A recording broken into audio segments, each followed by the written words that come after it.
Nous ne sommes pas totalement sortis de la commémoration de la fête de l'unité le 20 mai dernier. Nous allons une fois de plus ce matin vivre les derniers échos de cette fête à Washington, c'est aux États-Unis.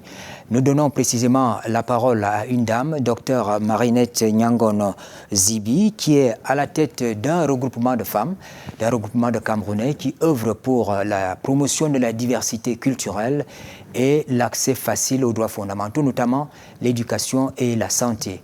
Nous la rencontrons donc au lendemain de la fête du 20 mai parce que l'organisation dont elle a la charge a eu à prendre part aux manifestations organisées par les responsables de la mission diplomatique. Merci beaucoup, Madame Nyangono, d'être avec nous ce matin.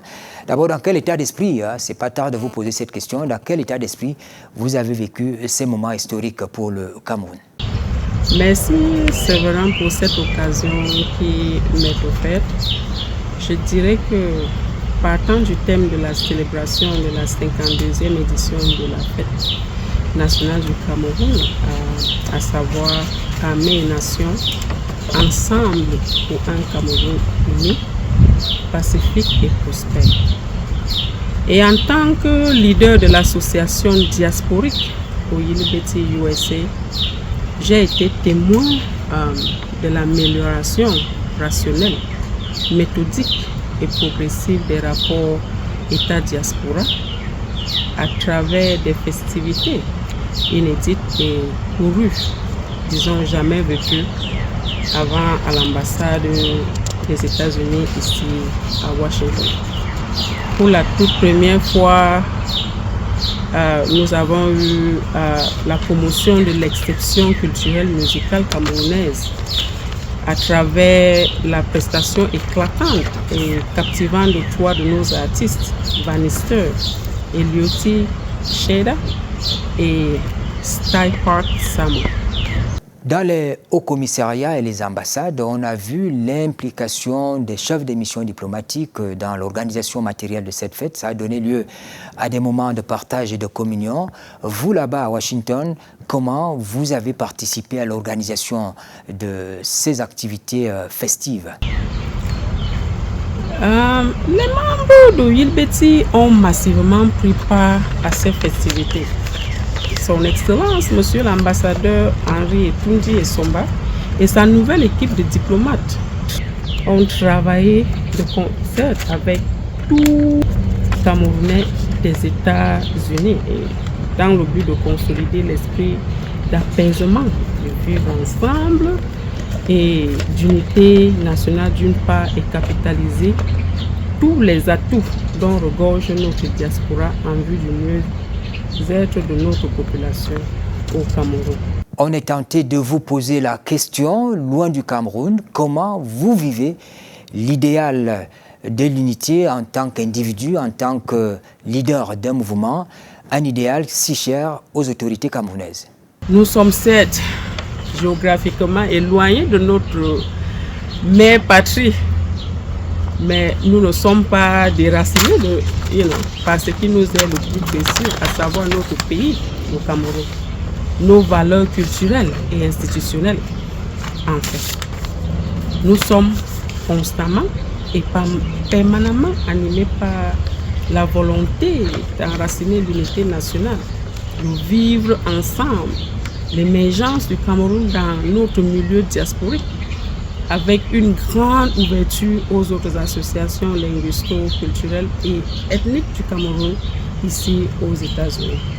Docteur Nyangono, l'actualité politique, c'est l'opération de révision des listes électorales. Cela se passe au Cameroun, ça se passe aussi dans les ambassades, les hauts commissariats et des équipes de l'ECAM, Elections Cameroun, qui se sont déployées pour cela. La question est de pouvoir amener les Camerounais vivant à l'étranger, parce que le code électoral autorise, à participer massivement à l'élection du président de la République l'année prochaine. Est-ce que vous sensibilisez les membres de votre association afin qu'ils puissent prendre part à cette opération de révision du fichier électoral? Oui, nous avons été largement sensibilisés par les autorités de l'ambassade à cet effet. Nous essayons à notre niveau de passer le message quand cela est nécessaire au sein de notre association de préparer l'échéance électorale future avec sérénité et aider à construire un fief électoral pacifique, démocratique, respectueux des acquis de l'histoire et de la culture du vivre ensemble, symbole de l'unité nationale chère à notre pays. Votre association s'est structurée aujourd'hui, elle s'offre un modèle du vivre ensemble. On a bien l'occasion d'en parler dans des cercles de réflexion. On s'est dit c'est une association qui marche. Quel est votre secret? Qu'est-ce que vous avez fait? C'est d'autant plus qu'on sait que les Camerounais de la diaspora, c'est toujours des divisions intestines. Comment vous faites pour que ça marche chez vous? Si nous pouvons parler de secret, je dirais qu'il réside dans le fait que l'association OIBT USA est un cadre de concertation et de rassemblement qui se veut inclusif, large et participatif, avec en toile de fond des objectifs et visions partagées par l'écrasante majorité des ressortissants BT des États-Unis, notamment dans le domaine de la paix, de l'unité et du vivre ensemble qui constituent des conquêtes quotidiennes qu'il importe absolument de préserver sous peine de voir notre ère socio-culturelle ou notre pays voler en éclats. C'est pourquoi l'unité et l'union entre tous les ressortissants BT reste pour nous un impératif catégorique. On va peut-être sortir par là. Quels sont vos projets à court terme, à long terme? Qu'est-ce que vous pensez faire? Vous savez qu'au Cameroun, on compte bien sûr les Camerounais vivant ou résidant à l'étranger pour pouvoir conduire les projets de développement communautaire. Est-ce que vous êtes dans ce schéma-là? L'association OIBT USA pense à pas mal de projets en faveur des populations du Cameroun, notamment les enfants démunis, les enfants sortant des familles pauvres. Nous avons des programmes, nous allons mettre des programmes ensemble pour aider ces enfants. Merci beaucoup, Dr Marinette Nyangon Zibi. Merci d'avoir accepté d'intervenir à Politics à partir de Washington.